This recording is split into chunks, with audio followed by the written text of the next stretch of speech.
I came back home after weeks in the hospital, and my belongings were tossed in the garage like trash. My son-in-law, Mark, with a smug grin, declared, "You don't live in this house anymore. My father needs the room." I stared him dead in the eyes and replied coldly, "Then I'll take another piece of trash out of my house." The time for payback has arrived. The moment to show them who really holds the power. Before I continue, please subscribe to the channel and write in the comments what time it is where you are now. I pulled up to the driveway at 4:17 on a Wednesday afternoon. My lower back ached from 3 weeks of hospital chairs and my sister's uncomfortable guest bed. The March sky hung gray over the city. Threatening rain but holding off, I had stopped at that toy store upstate on the way back, the one with the wooden trains in the window. My grandchildren would love them. Valerie was learning her colors, and little Matt couldn't get enough of anything with wheels. The gift bag sat on the passenger seat next to an envelope containing $3,000 in cash. I had withdrawn it before leaving for my sister's city. Money I had been saving for Sophia's roof repair. The shingles were curling badly on the south side. I had mentioned it last fall. Worried about leaks. That's what fathers do. We fix things. We provide. I carefully picked up the bags. I tucked the envelope into my jacket pocket and pulled my travel bag from the trunk.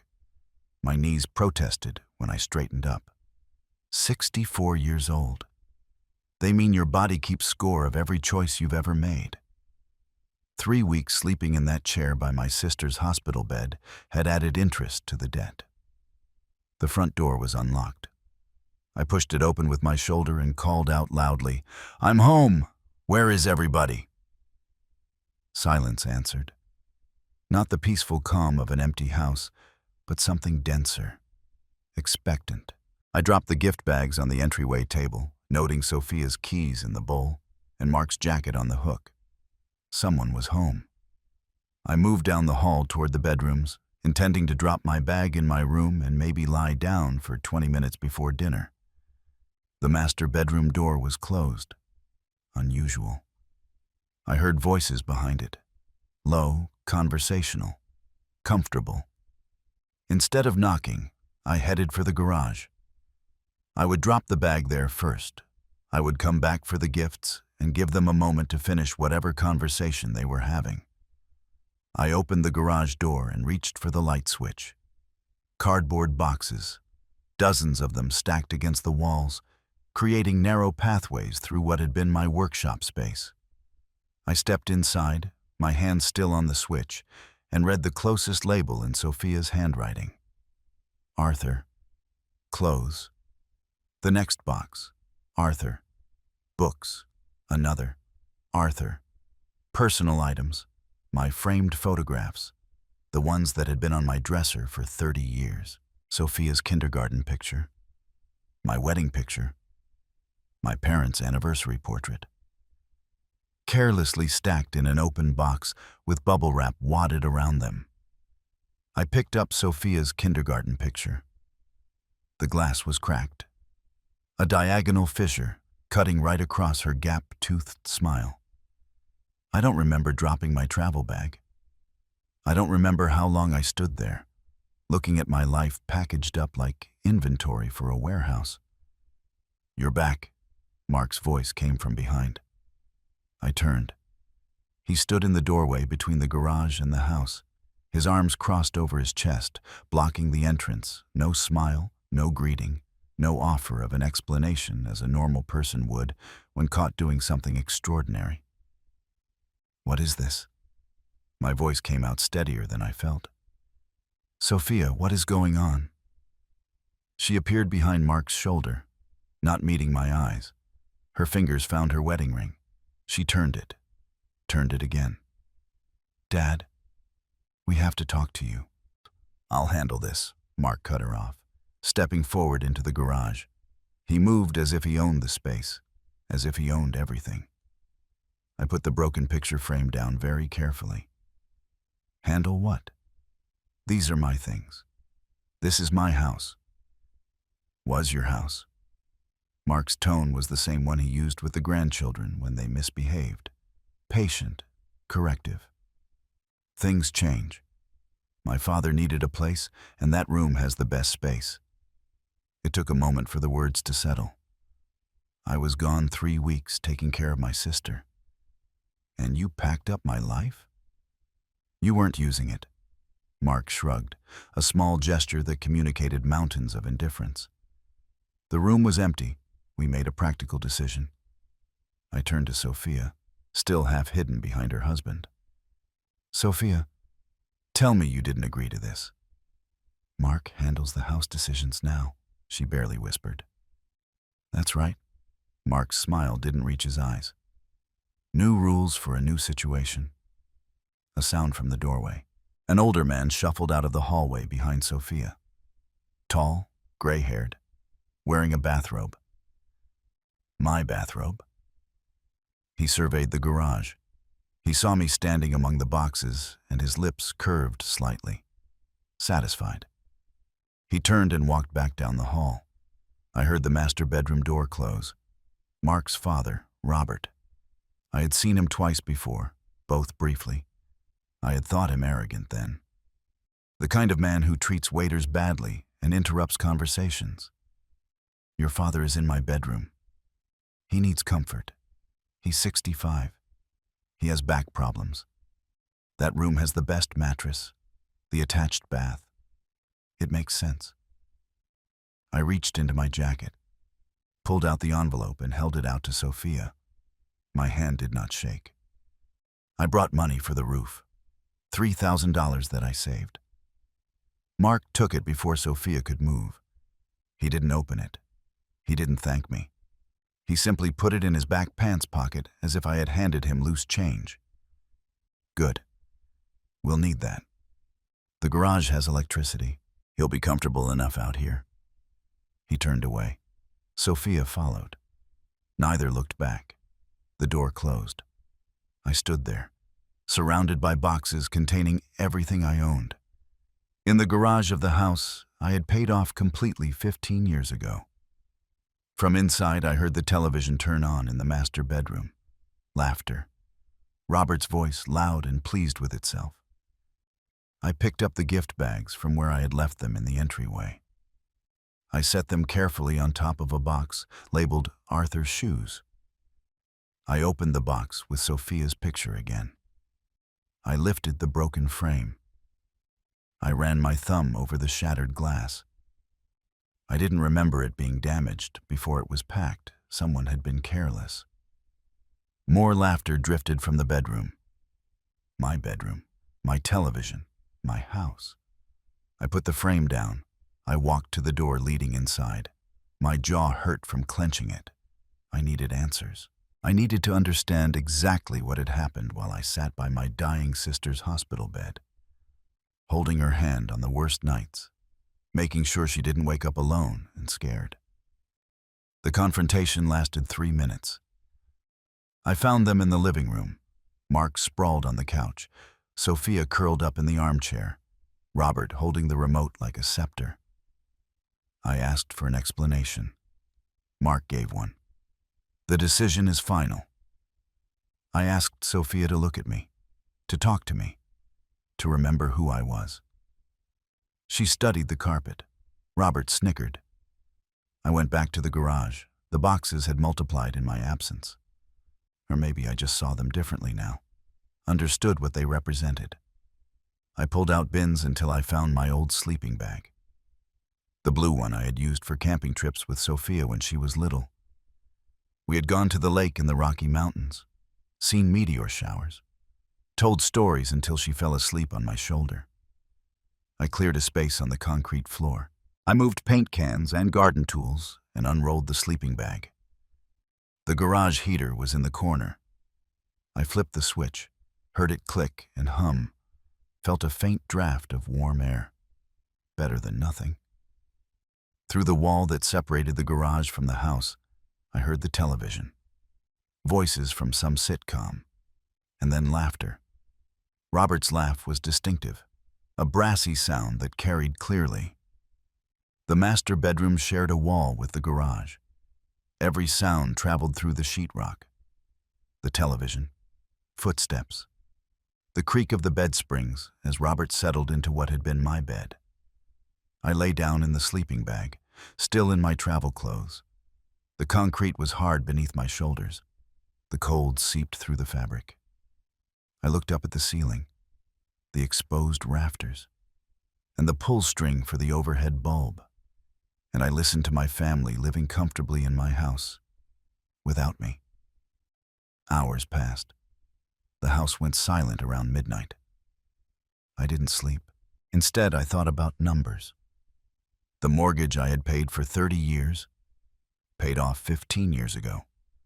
The property taxes, the insurance premiums, the new furnace from 2 winters ago, the roof that needed repair, every payment, every expense, every dime invested in keeping this structure standing. My money, my labor, my name on every document. I sat up. I found the box labeled important papers. I opened it under the dim overhead light. There it was. The house deed. Certificate of ownership showing Arthur Miller as sole owner. Purchased in 1995. The mortgage payoff letter from the bank dated 2010. Utility bills, all addressed to me. I spread them out on an overturned box. I studied them like a lawyer reviewing evidence. Sophia's name was nowhere on anything. I had meant to add her eventually. I thought about it every year around tax time, but I had hesitated. Mark always struck me as financially careless. I wanted Sophia to be safe, independent. Perhaps unconsciously, I had known something. I looked at the documents, then the wall that separated me from the master bedroom. The laughter started again. Late-night television, some talk show. Robert found something hilarious. The east window over my workbench started to glow gray around 6 in the morning. I had been awake all night, running through scenarios, making calculations, understanding exactly where I stood legally and morally. I got up, my joints protesting, and walked to the door leading into the house. I opened it quietly. The kitchen was dark, but I saw light from the hallway. I moved carefully, hoping to find Sophia alone. To talk to her before Mark woke up and put himself between us again. I stopped in the kitchen doorway. Robert was sitting at the head of the dining table. My place. The chair I had occupied at every meal since I moved into this house. He was wearing a different bathrobe now. This one was new, expensive looking. Sophia stood by the stove, her back to me, making breakfast. The smell of coffee filled the air. More coffee? Mine. Robert held out his mug without looking at her. Sophia filled it immediately. She put the coffee pot down and returned to the stove. I must have made some noise. Robert's head snapped around. He saw me standing there. He surveyed me with amusement. Well, look who decided to join us. Sleep well out there? I ignored him. I kept my eyes on Sophia's back. I need to talk to my daughter. She's busy. It's family breakfast time. Can we talk? Alone? Sophia's shoulders stiffened. She didn't turn from the stove. Dad, now isn't a good time. Footsteps on the stairs. Mark descended.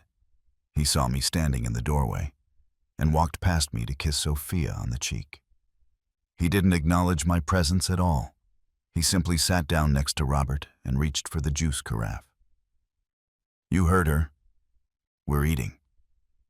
I walked into the room. I felt the atmosphere shift. The way Mark's posture straightened. The way Robert put down his coffee cup with a deliberate clatter. This is my house. Every word came out precise, controlled. I bought it 30 years ago. My name is on every document. Mark leaned back in his chair. He sat with an exaggerated nonchalance. And Sophia is your daughter. What's yours is hers.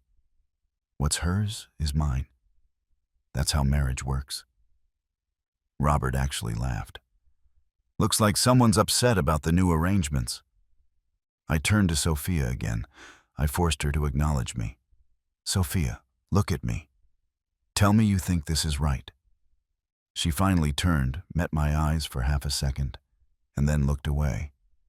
Mark knows what's best for our family. His father needs care. You travel anyway. I was caring for your aunt. Robert leaned back in his chair, my chair, and spread his hands magnanimously. Look, tenant, we don't want trouble. You can stay in the garage as long as you abide by the house rules. Mark's rules. Tenant. The word hung in the air. A leaseholder. A guest. Someone allowed to exist on the margins of his own property. I looked at each of them in turn. Mark, confident and cruel. Robert, openly dismissive. Sophia, unable or unwilling to stand up for the man who had raised her alone after her mother died, who had worked double shifts to pay for her state university tuition, who had watched her children every weekend for 5 years. House rules in my house? Our house now, Mark smiled. I turned and walked back through the kitchen, through the door, into the garage. I didn't slam it. I closed it carefully, precisely. The way you close something when you've made a decision and don't need the dramatic gesture. The documents were still spread out on the box where I had left them. House deed, mortgage payoff letter, utility bills, all with my name only. I pulled out my phone. I scrolled through my contacts until I found the one I needed. I didn't call yet. I sat there on the overturned box, holding the phone in one hand, looking at the papers that proved ownership, and then at the house visible through the window. The laughter from the master bedroom started again. Some morning show. Robert was enjoying his comedy. They thought I was weak. They thought I would accept this. They had forgotten something important about the man they had just exiled to his own garage. I had built this life from the ground up, spent 40 years learning how structures work, how to identify weaknesses, how to take something apart without it collapsing until you wanted it to collapse. I knew exactly how to dismantle what I had created. My finger hovered over the contact name. Not yet. First, I needed to understand the full scope of what they had done. I needed to know every detail, every piece they had moved while I was away. Then I would start making calls. The garage felt different in the daylight. Less like an exile, more like a staging area. I retrieved my travel bag from the trunk. I added clean clothes from the box labeled with my name. Toiletries from another. Methodical. Visible through the window that faced the kitchen. I wanted them to see me packing. The front door opened as I loaded the bag into my car. Mark stepped out. He watched me work. He offered no help. He asked no questions. He just watched, his arms loose at his sides, waiting to see what I would do. I shut the trunk. I walked up to where he was blocking the driveway. I'm going to a motel to give you all some space. His expression changed. Ill-concealed relief, like concern. That's probably for the best. Less tension for everyone, especially the grandchildren. Sure, the grandchildren. I said it as if I had forgotten they existed until he mentioned them. Sophia appeared behind him, still in a bathrobe. Even though it was past 9 o'clock, she followed me to the car, her slippers scuffing against the concrete of the driveway. Dad, you understand, don't you? Mark's father has health issues. I loaded the final bag without looking at her. I understand everything now. I knew you would. You're always so reasonable. Reasonable. The word tasted sour. I had been reasonable for 64 years. Reasonable when her mother died and I raised her alone.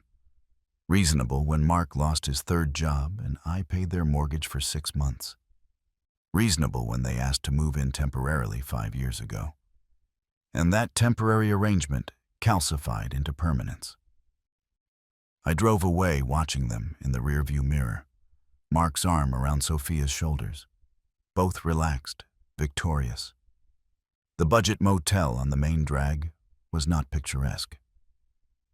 The carpet was older than my grandchildren. The air conditioner wheezed and the parking lot needed repaving. But the weekly rate was fair, and the clerk asked no unnecessary questions when I said I would be staying a while. I spread my documents out on the narrow desk in room 217. The house deed looked smaller outside the safe deposit box, less impressive on the cheap laminate than it had been in my mind. But the words were clear. Sole owner, Arthur Miller. Purchase date, April 12th, 1995. 30 years ago. I was 34. Sophia was 6. My wife was still alive. My old wallet was in the bottom of the document box. The leather cracked and faded. I opened it more out of habit than hope. Behind an expired Costco card and a picture of Sophia at her high school graduation, I found it. The safe deposit box key, brass and small, attached to a paper tag with my account number. The downtown bank still had the same marble floors I remembered from when I opened that box 20 years ago. The security procedures had been updated. More cameras, more forms. A younger clerk who scanned my ID 3 times before taking me to the vault. Haven't seen this in a while. Mr. Miller, everything all right? I pulled the long metal box from its slot. I felt its weight. Just need to review some documents. Make sure everything is in order.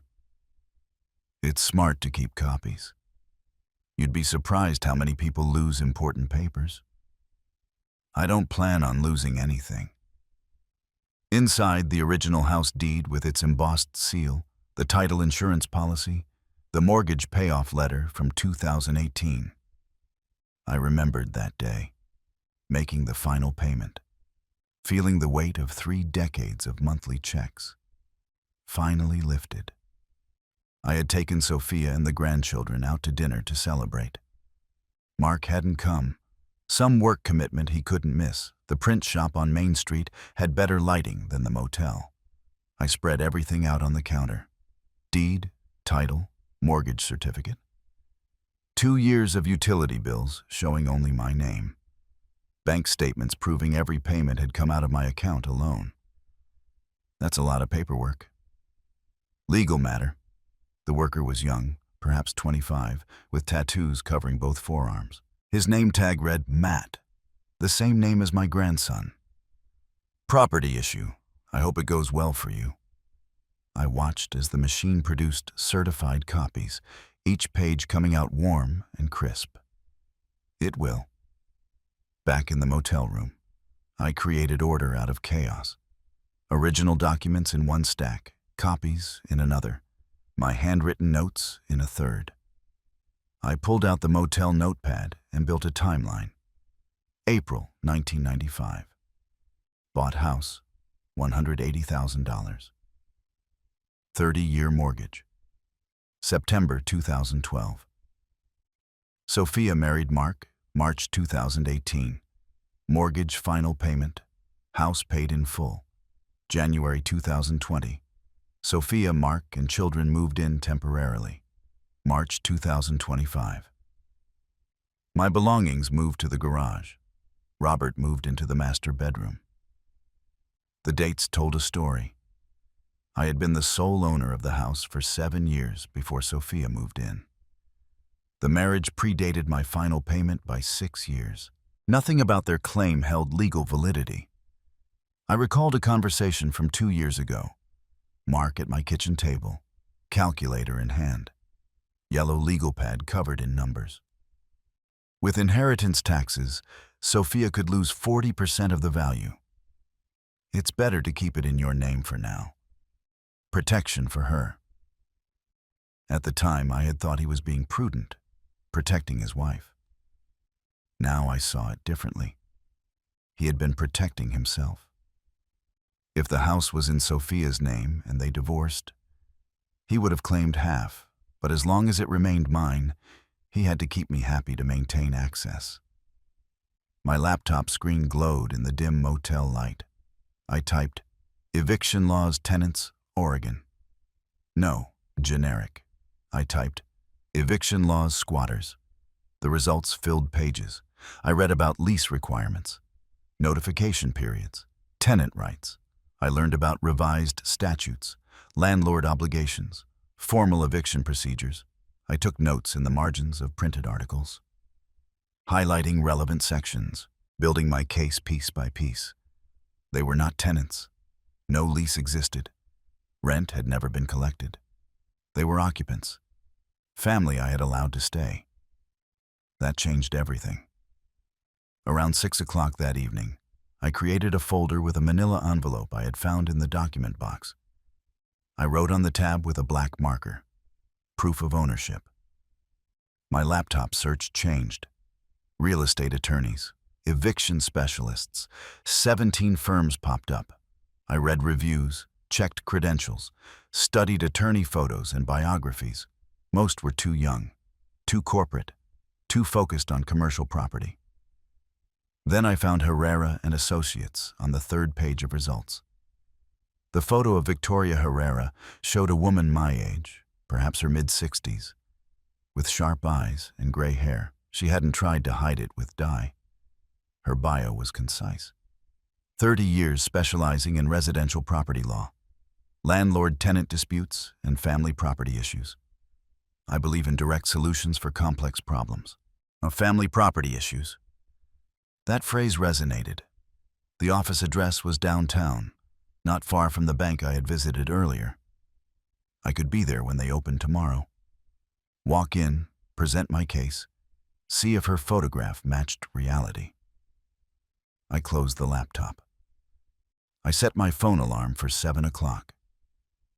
For the first time since I returned from upstate, since I discovered my life packed in boxes, since I slept on concrete and ate nothing, I felt the possibility of sleep nearing. I lay down on the motel bed, fully dressed, looking at the water-stained ceiling tiles. Outside, traffic hummed on the main drag. Someone in the next room was watching television, canned voices and laughter filtering through the thin walls. But in my room, there was silence. There was order. There were documents proving I owned something they thought they had taken away. I slept soundly. The law office occupied the 5th floor of a building that had probably been modern in the 1980s. The elevator creaked. The hallway carpet showed traffic patterns, but the door to Herrera and Associates gleamed with fresh varnish. Someone cared about first impressions. The receptionist looked up from her computer when I walked in. Young, efficient, protective. "Do you have an appointment, sir?" I held up my folder of proof. "No, but I need to speak to Victoria Herrera about property law. It's urgent." "She's booked until 2:30. I can schedule." "I have 15 minutes before my next client." The voice came from an inner door. Victoria Herrera walked into the lobby, and her photograph hadn't lied. She stood maybe 5 feet 5 inches tall. She wore a navy blue suit that suggested competence without trying to intimidate, and her eyes assessed me in the time it took her to cross the room. "Come in." Her office was organized, but not sterile. Law school degrees covered one wall. A bar association certificate hung next to them. A single photograph rested on the credenza. A younger woman, maybe 40, smiling against an ocean backdrop. Her daughter, likely. The desk had neat stacks of files, a laptop, a coffee mug with the firm's logo. She gestured to a leather chair across from her desk. She sat in hers, leaning slightly forward. "Tell me the situation. Just facts. Who owns what? Who lives where? What happened and when?" I started to explain about Sophia, about coming home and finding. "Start with the property. When did you acquire it? Is anyone else on the title?" Her interruption was gentle but firm. She wanted foundation, not emotion. "I bought it in 1995. Paid it off completely in 2018, just my name on everything." "Your daughter lives there now?" "With her husband, their children, and now his father." They moved your things to the garage while you were caring for your sister. Victoria pulled a legal pad closer. She wrote quickly. Do they pay rent? Is there a lease? No, I pay everything. Utilities, property taxes, insurance. She looked up from her notes, and something in her expression changed. Still professional, but with a nuance of comprehension. Then you have a perfect legal standing. This is not complicated. But she's my daughter. People will think. People will think what they think. What matters is what is legal and what is right. Are those things the same to you? The question hung between us. I thought about Robert in my bathrobe, about Mark taking my money without thanking me, about Sophia unable to meet my eyes. They should be. Here they are. Victoria stood up. She walked to her conference table. She gestured for me to join her. Show me what you brought. I spread the contents of my folder on the polished surface. She moved through them methodically, using sticky notes to flag key documents, making notations on her legal pad. Her efficiency was remarkable. No wasted motion, no unnecessary questions. House deed, sole ownership, mortgage payoff dated 2018, 24 months of utility bills, all in your name. Bank statements showing all payments from your account. She straightened. She crossed her arms. Mr. Miller, this is textbook. Perfect. They have no lease, no tenant rights, no legal claim to occupancy. The law allows for no-cause eviction with proper notice. How much notice? Depends on how long they've lived there. More than a year? 5 years. She nodded. She moved to a whiteboard mounted on her wall. She picked up a blue marker. So, we follow this progression. She drew 3 boxes connected by arrows. Step 1. 30-day, no-cause eviction notice. Properly served. Step 2. If they don't comply, utility pressure, you stop paying the bills, though that is risky. Step 3. Formal eviction proceedings through the court. How long does all that take? If they fight, 2 to 3 months total. If they're smart and leave after the notice, 30 days. I watched her write revised statutes 90427. Eviction statute under the first box. The statute number meant nothing to me, but her certainty did. What if they claim I'm trying to hurt my grandchildren? Make me look cruel? Victoria put down the marker, walked back to her chair. When she spoke, her voice had changed. Still professional, but with a weight beyond legal expertise. 3 years ago, my son tried to have me declared incompetent. He wanted my law firm, claimed I could no longer manage contracts, couldn't be trusted with client matters.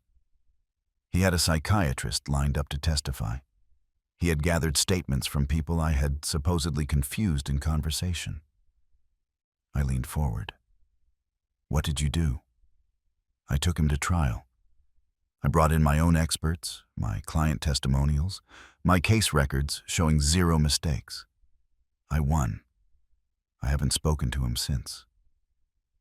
Do you regret it? Her eyes met mine directly. Only not acting sooner. Family doesn't mean accepting abuse, Mr. Miller. It means expecting better. And when they can't meet that expectation, it means protecting yourself. The photograph on her credenza made sense now. Not a son's picture, but a daughter's. The daughter who had presumably stood by her. How do we start?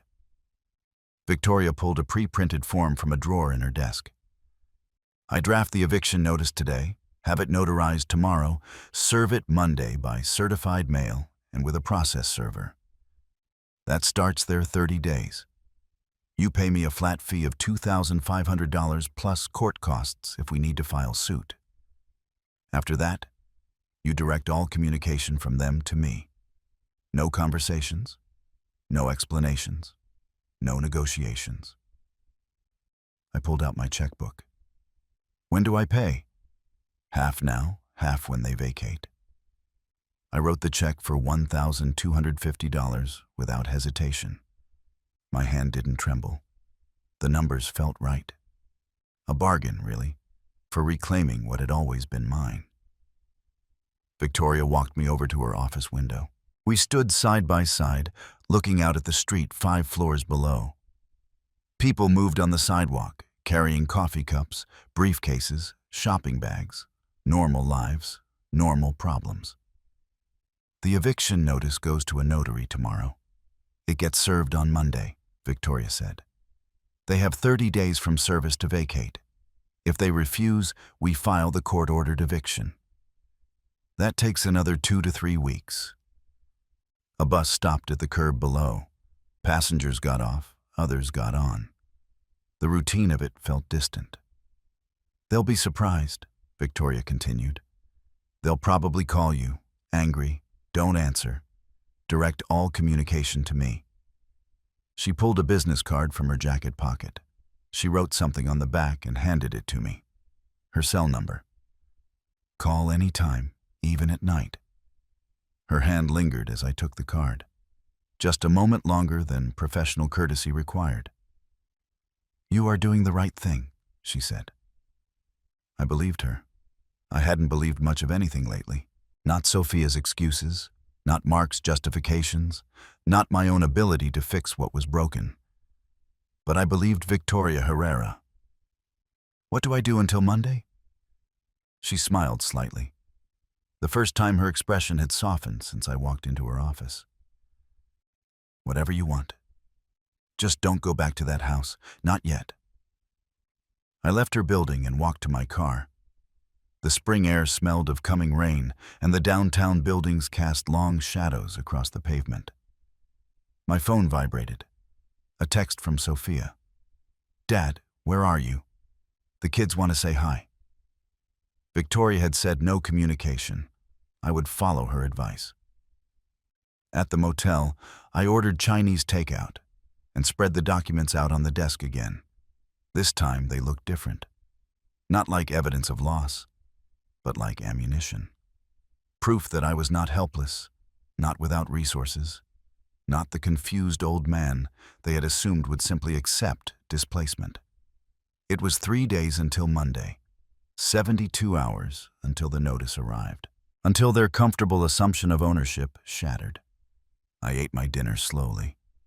I savored every bite, and I slept better than I had in weeks. The coffee shop near the motel smelled of burnt beans and cleaning solution. I sat in the corner booth, the phone centered on the table between my hands, watching the screen as if it might detonate. Stephen Davis was supposed to arrive at the house at 10:30. Victoria had recommended him, a professional process server who specialized in difficult delivery situations. He serves foreclosures, restraining orders, bankruptcy notices, she had told me. Your eviction notice will be easy by comparison. My coffee grew cold. I ordered another, left it untouched. The text message arrived at 10:53. Served Mark Thompson. 10:47 a.m. Signed receipt attached. Stephen. I hadn't realized I was holding my breath. The attachment showed Mark's signature, hurried and angular, scrawled across the acknowledgement line, proof of delivery, legal documentation that the 30-day clock had begun. I paid for the coffee I hadn't drunk and drove back to the motel. What I didn't see, what Stephen told me later when I called for details, was Mark's initial reaction. He had opened the door in sweatpants and a t-shirt, annoyed at being interrupted during his late breakfast. Legal notice for the occupants of this residence. Mark had glanced at the paper and then laughed. This is a joke, right? The old man really thinks. Sign here, please, Stephen had interrupted him, handing him a pen. Whether you think it is valid or not does not affect the legal timeline.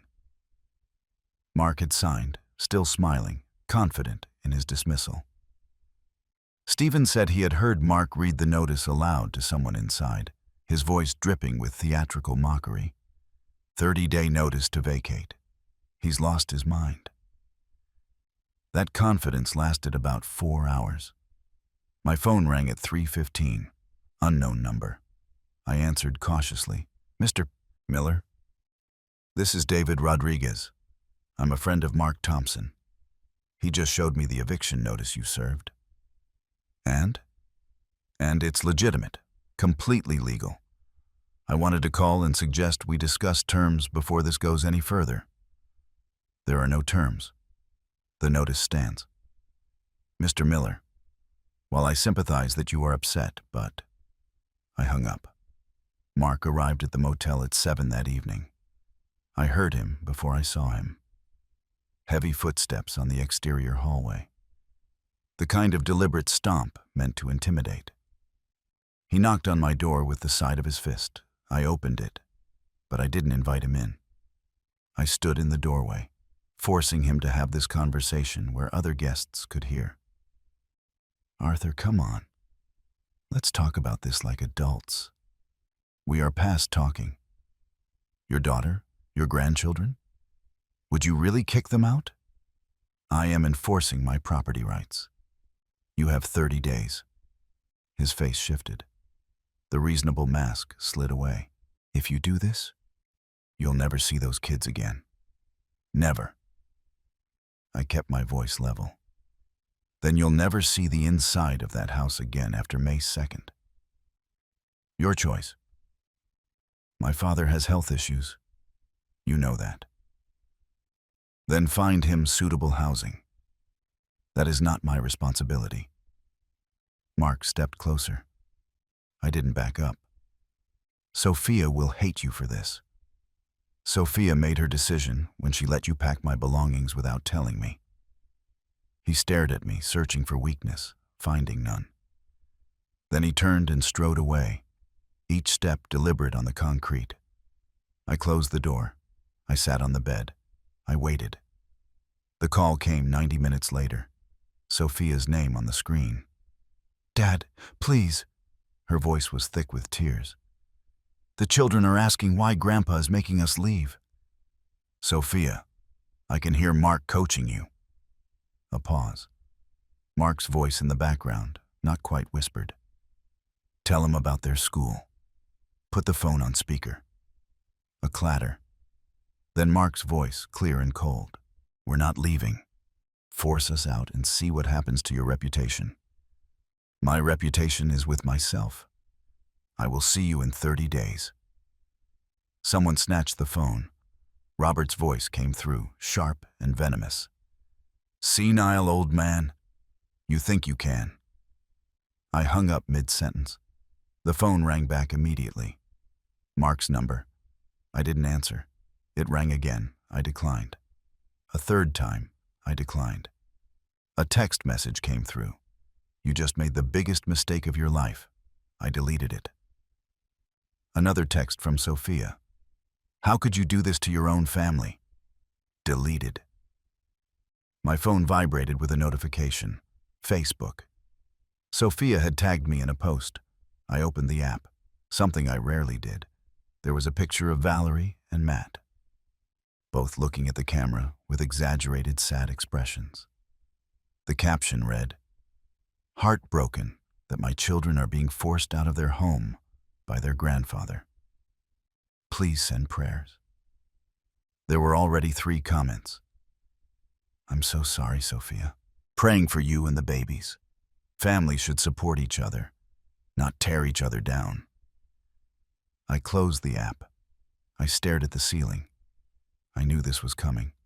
Victoria had warned me. But seeing it, strangers judging me based on half a story, it hurt more than I had anticipated.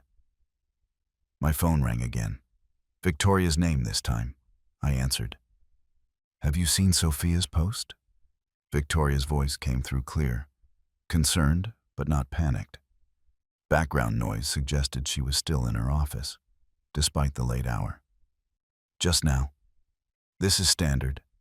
Making the other party look like the villain. Don't respond. I sat up straight on the bed.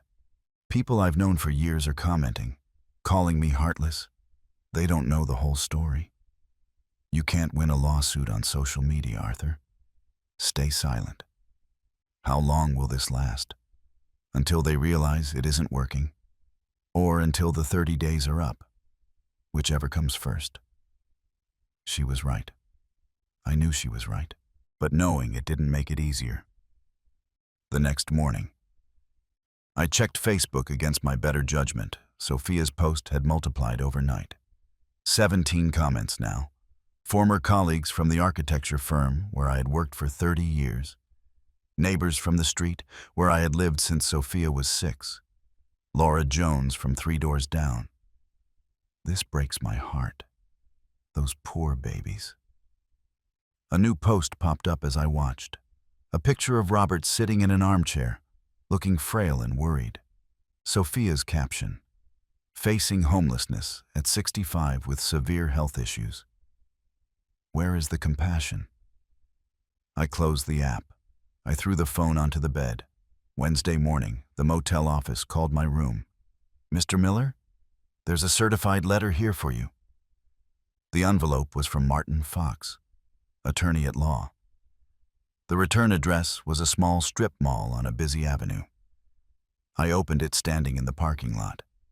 "Dear Mr. Miller, I represent Mark Thompson, Sophia Thompson, Robert Thompson, and minor children, Valerie and Matt Thompson. Your attempt to evict my clients constitutes elder abuse of Mr. Robert Thompson and endangers the well-being of the minor children by creating housing instability." I read it twice. The accusations were baseless, even to me, without legal training. But the words still packed a punch. Elder abuse, endangering minors, constructive eviction. The letter made me sound monstrous. I called Victoria from my car. "It's a pose," she said, after I read her the relevant sections. "Fox is a strip mall lawyer, trying to scare you into backing down. The notice stands. But what if? There is no what if. The law is the law. Everything else is noise." I wanted to believe her. I tried to hold on to her certainty. Thursday afternoon, I needed groceries. Basic things: bread, milk, coffee. The kind of shopping you can't avoid, even when you'd rather hide in a motel room. The supermarket on the main avenue was busy for a weekday. I grabbed a cart. I headed for the produce, grabbed apples. I moved toward the dairy section. "Arthur," Laura Jones. She was near the bananas, her cart half full. We had been neighbors for 20 years. She brought casseroles after my wife died. Watched Valerie and Matt occasionally when Sophia needed help. "Hi, Laura." She gave me a look I had never seen from her before. Cold, disappointed. I saw what Sophia posted. Those poor children. There is more to the situation then. I just never thought you'd be that kind of grandfather. I just never thought it. They moved into my house and she was already walking away, shaking her head. There's always another way. Always. I stood there, my hand on the cart handle, surrounded by people buying vegetables and going about their normal Thursday afternoons. I abandoned the cart in the aisle and left. Back at the motel, Victoria's text message was waiting. "I need to talk, not about the case, about you. Coffee tomorrow?" I stared at the message for a long time. I replied, "I'm not sure that's necessary." Her answer came immediately. "It is. 1 o'clock at the Café Petite on that tree-lined street, please." I agreed because I didn't have the energy to refuse. The Café Petite was quiet, tucked between a bookstore and a vintage clothing shop.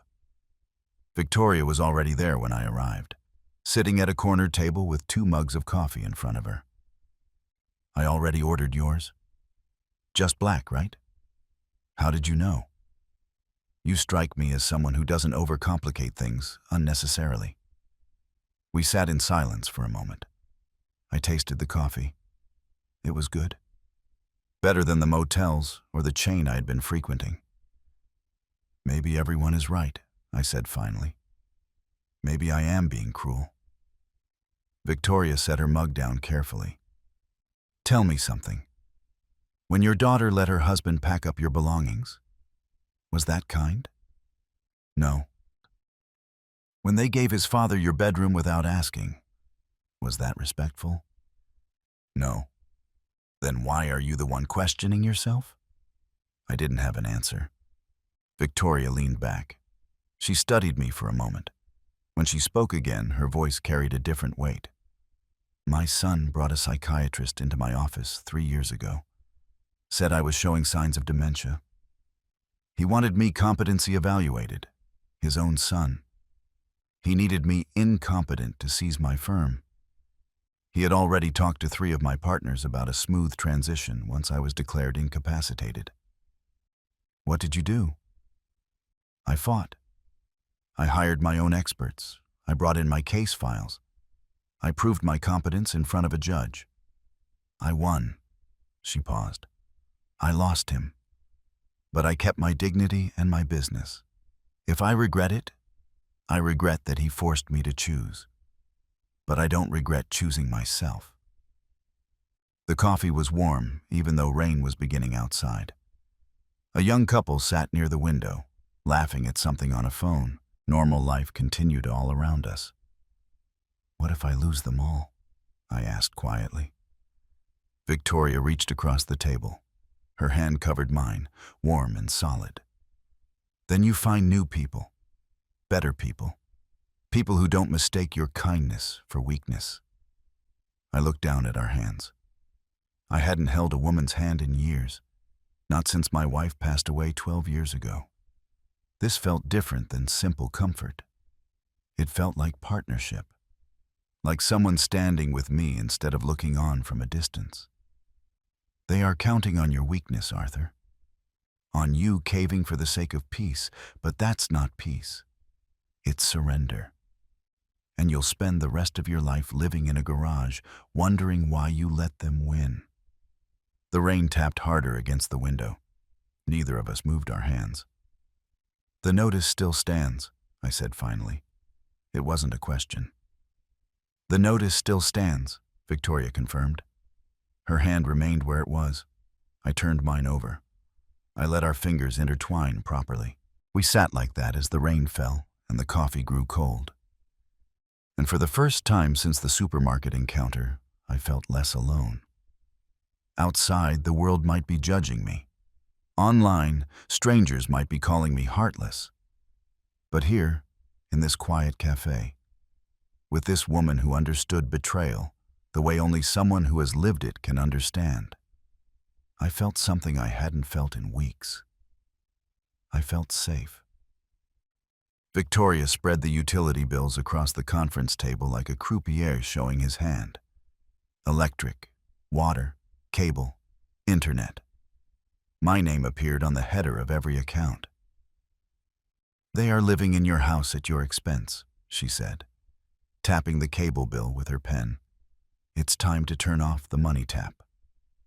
We were 2 weeks into the 30-day notice period. Sophia's Facebook posts had continued. Pictures of the children doing homework at the kitchen table. Captions about persevering through family crisis. Mark hadn't responded to my calls or texts since the notice was served. They were dug in, treating the eviction as an empty threat.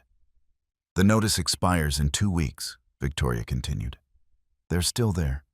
Sophia posted yesterday about staying strong against injustice. They aren't leaving. Victoria leaned back in her chair. She studied me. Then we escalate the pressure. Cable, internet. Reduce the utilities, all legal. You are the account holder preparing to sell. The companies don't care about family drama. How long does that take? Cable is disconnected in 48 hours.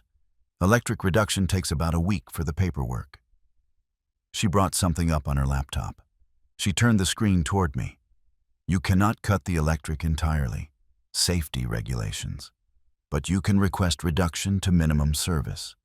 Enough for the refrigerator and basic lighting. Nothing for entertainment or comfort.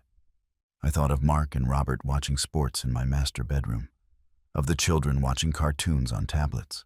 Of Sophia running the dryer 3 times a day because she never learned to plan laundry efficiently. Do it, I said. Back at the motel, I called the cable company first. I put them on speaker so I could take notes. Old habit from architecture meetings where every detail mattered. May I ask the reason for the disconnect? Ownership transition. I no longer reside there.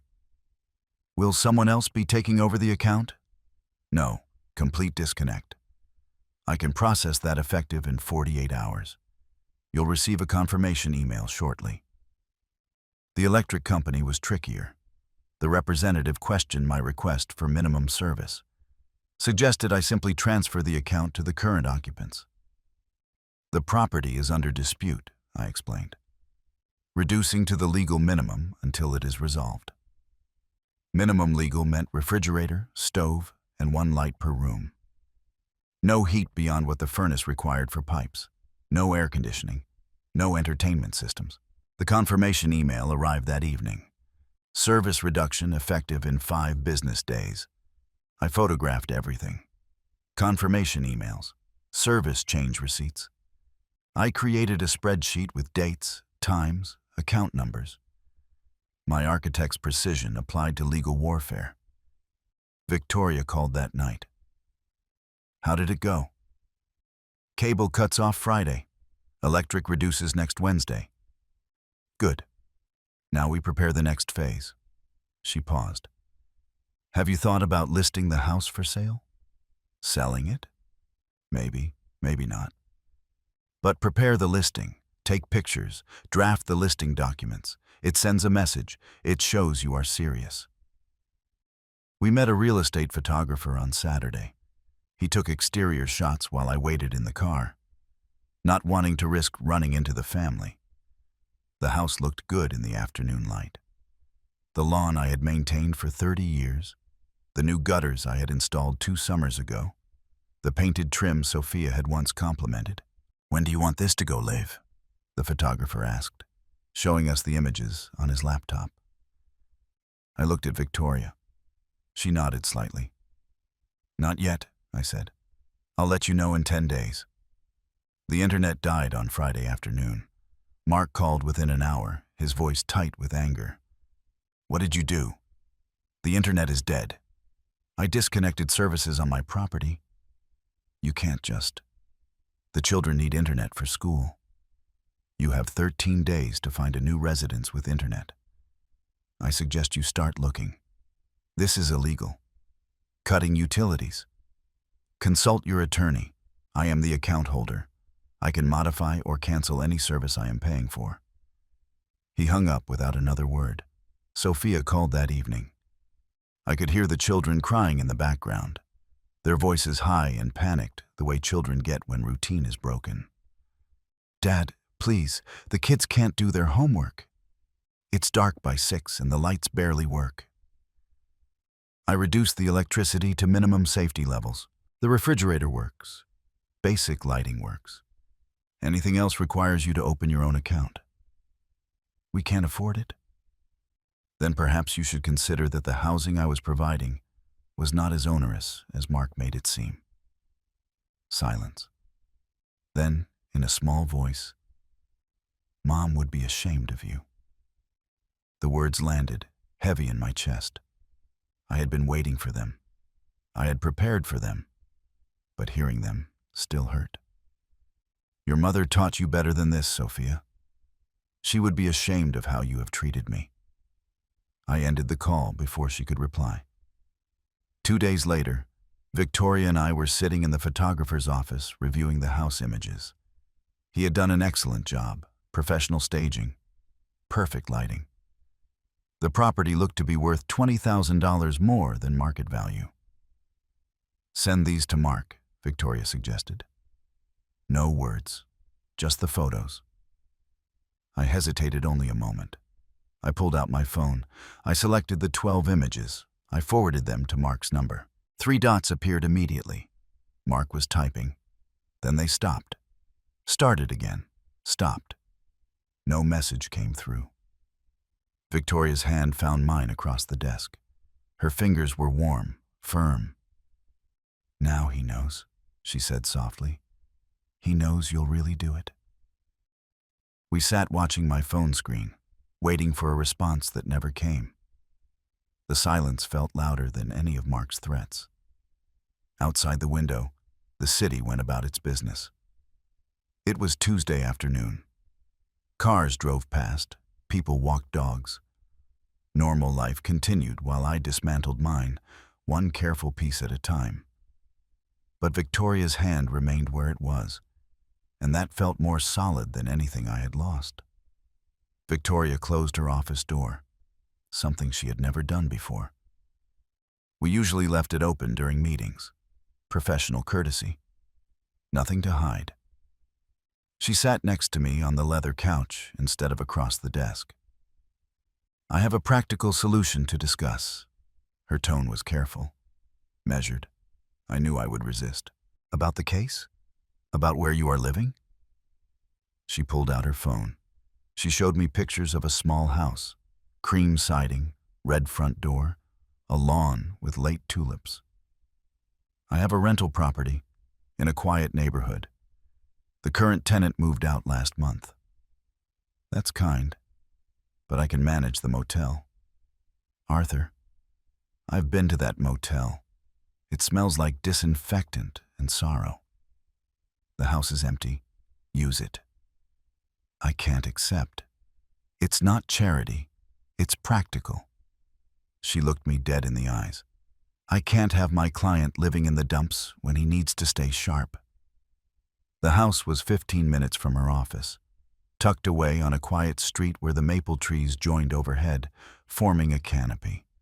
Victoria unlocked the front door, and I walked into the sunlight. Warm, real sunlight pouring through windows that hadn't been draped with heavy curtains to block the motel parking lot lights.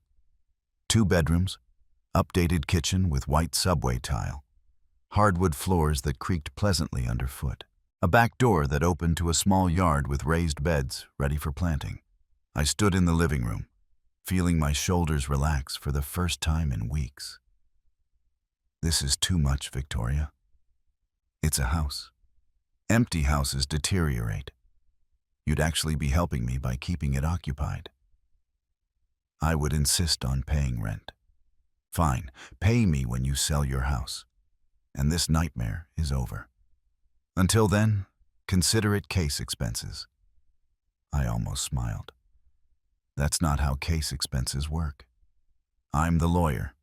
I decide how they work. We loaded my belongings from the motel. 2 suitcases, 1 document box, my laptop brief. Everything I owned fit in the trunk of her car. She drove. She refused to let me take my own vehicle. Said something about papers she needed me to sign at the house. Unpacking took 20 minutes. Victoria knew where everything should go without asking. Clothes in the bedroom closet, toiletries in the bathroom, documents in the second bedroom that could serve as an office. She moved through the space as if she had planned this, as if she had visualized me living here before she offered it. In the kitchen, she opened the refrigerator. Milk, eggs, bread, fresh vegetables, pasta, marinara sauce. You stocked it. I looked at the shelves. I had a feeling you would eventually say yes. Confident, aren't you? Practical. I'm always practical. I pulled out the pasta, examined the label as if it contained answers. Is that what this is? Practical. She didn't answer immediately. She opened a cabinet, found a pot without having to search. What else would it be? We cooked together in that small kitchen. She set the water to boil while I chopped vegetables. We bumped into each other, reaching for the olive oil. We laughed when she dropped a spoon and I caught it before it hit the floor. Easy, natural. Like we had done this before in some other life. Sunlight streamed in through the window over the sink. It caught her profile as she stirred the sauce. Gray hair, reading glasses pushed up on her head. The slight smile she wore when she concentrated. I realized I was happy. Genuinely happy. Not just content or distracted or managing. Actually happy. When had I last felt that? You read architectural history? She had found my books while unpacking. She held up a volume on Victorian design. I used to design buildings. I liked understanding what came before. Past tense. You don't design anymore? Retired 5 years ago. Thought I'd have time for other things. Like being pushed into a garage, I laughed in spite of myself. That wasn't part of the retirement plan. We ate at the small dining table. The pasta was simple. Perfect. Victoria asked about my career, about buildings I had designed. I asked her about her daughter in the big city back east. What she did, if they were close. When was the last time someone cooked dinner for you? I asked. I usually cook for myself. That's not what I asked. She considered it with her fork halfway to her mouth. My daughter maybe 2 years ago, before she moved. You must miss her. Every day. But she has her life. I have mine. Does it get easier? The distance from family? Victoria put down her fork. She looked across the table at me. You learn to fill the space differently.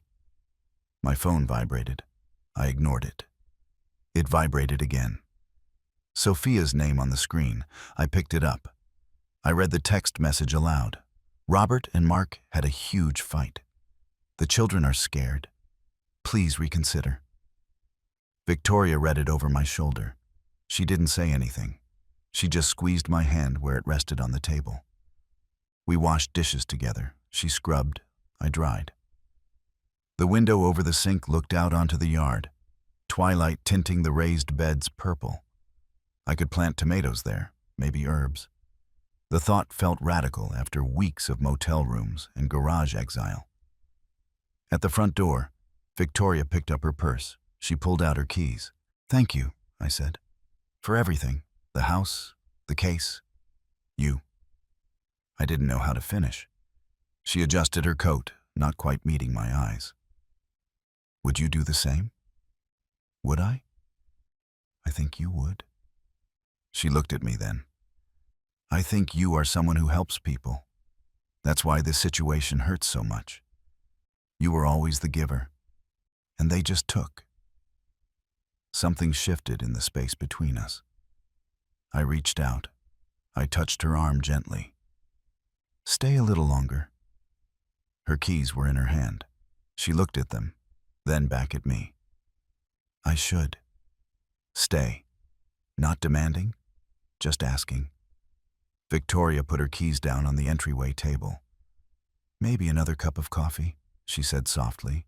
We walked back to the kitchen.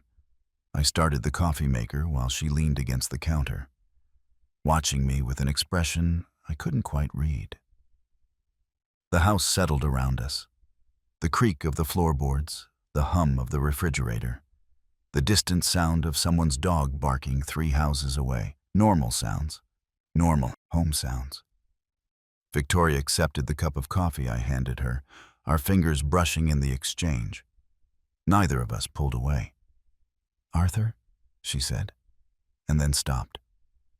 I know, I replied.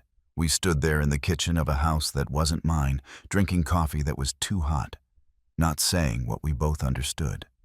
Outside, the darkness was complete. Inside, something new was beginning. It had been 3 months since Victoria offered me the house. 3 months of legal filings, depositions, adjournments.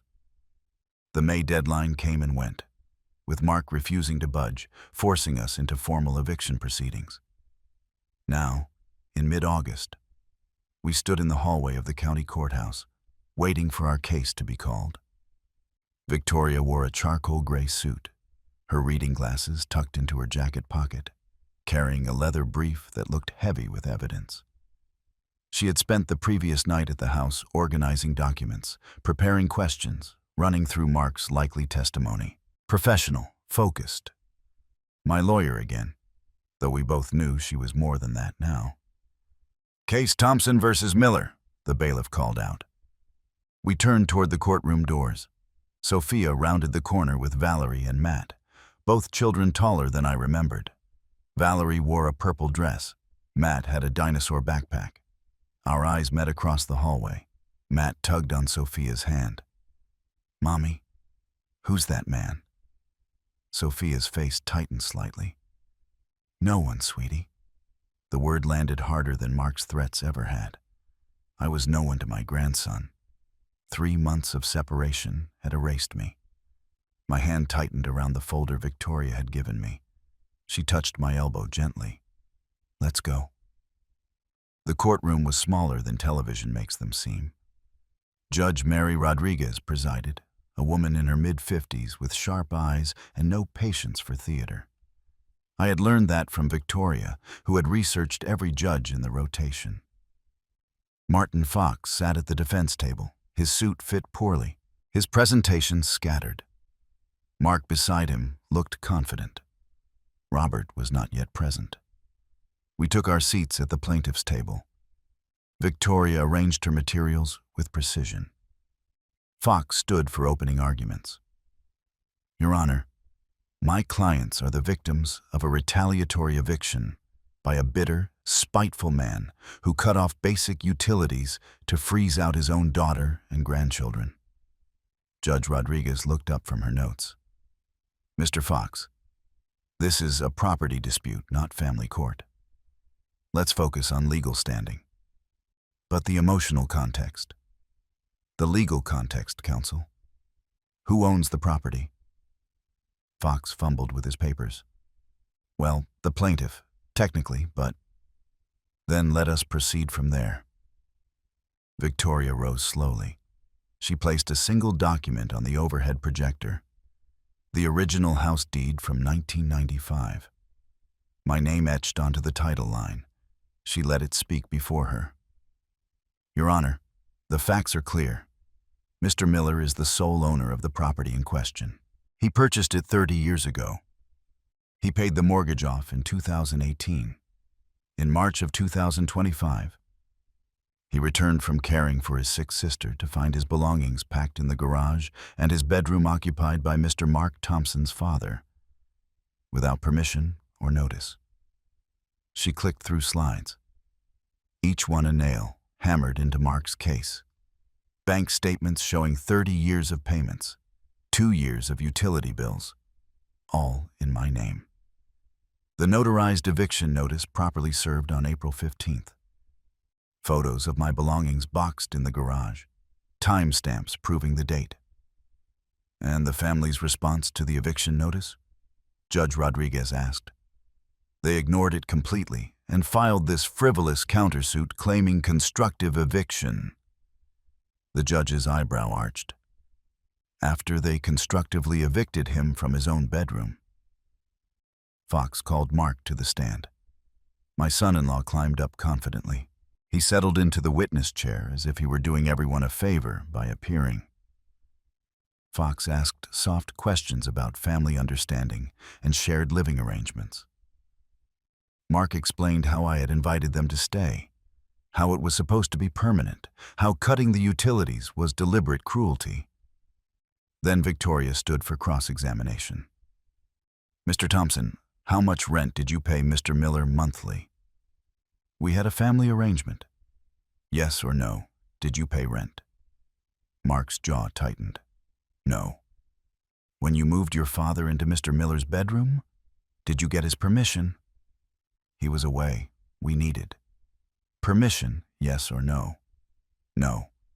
When you packed Mr. Miller's belongings into the garage? Did you inform him beforehand? Long pause.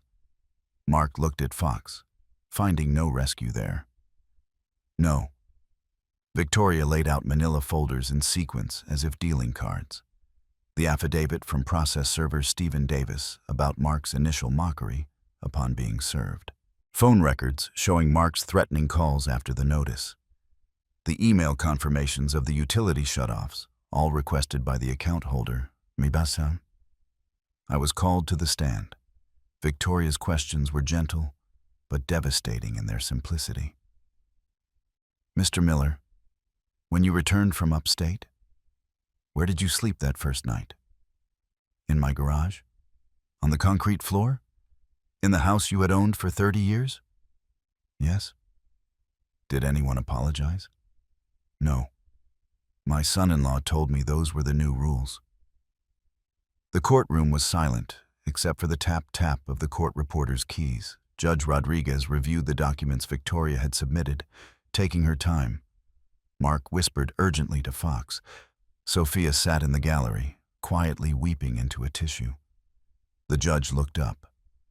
This court finds no merit in the constructive eviction claim. Mr. Miller is the sole owner.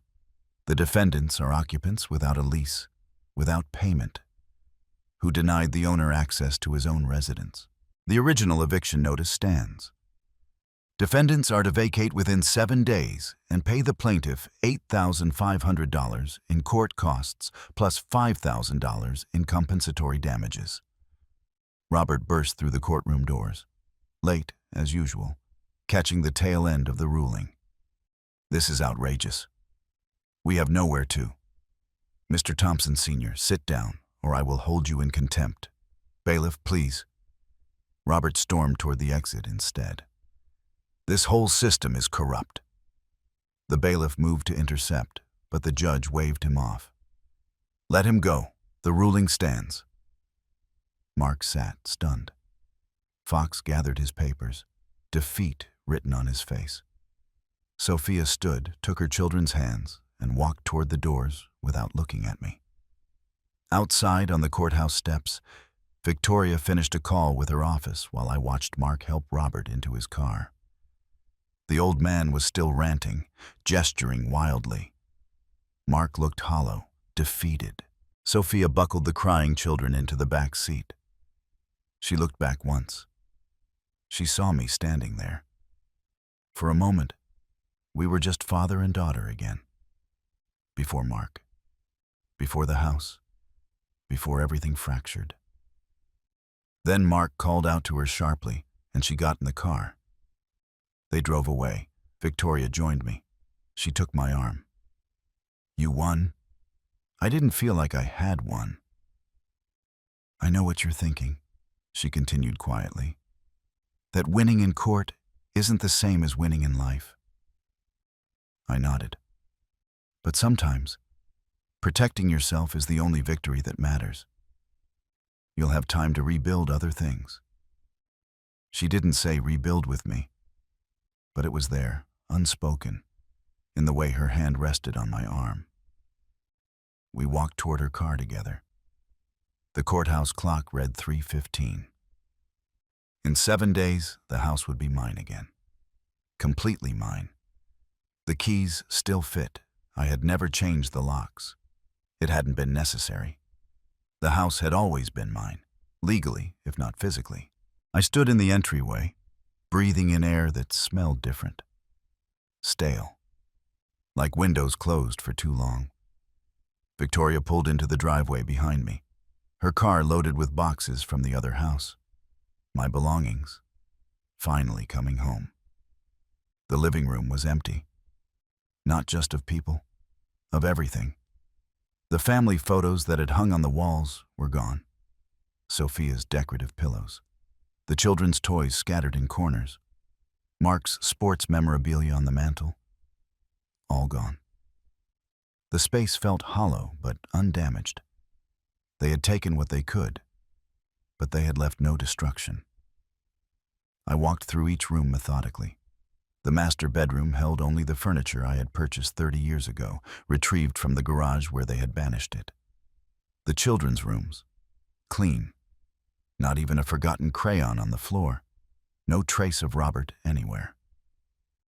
In the kitchen, a yellow sticky note on the counter caught my eye. Sophia's handwriting, hurried but legible. Dad, I know this doesn't fix anything, but I need to say I was wrong. Mark pressured and I let him, and I forgot who raised me and what you taught me about standing up for what's right. I am sorry I chose his comfort over your dignity. The children ask about you. I tell them Grandpa loves them. I hope someday you can forgive me. Your daughter, always. S. I read it twice. I folded it carefully and put it in my wallet. Victoria walked in the front door carrying the box labeled Arthur Books in her familiar handwriting from 4 months ago. She set it down. She looked around the empty living room. "It's strange," I said. "I fought so hard to get back here, and now it feels empty. Sad, like I won the house but lost the life that was in it." She came to stand beside me. "The life that was in it pushed you into a garage. You will create a better life now." We unpacked together. Books returned to the shelves.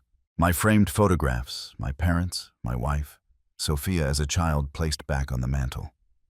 Each object placed was an act of retrieval, of rebuilding identity, one object at a time. Victoria found the architecture book in a box, Northwest Architecture. She opened the cover, saw the dedication.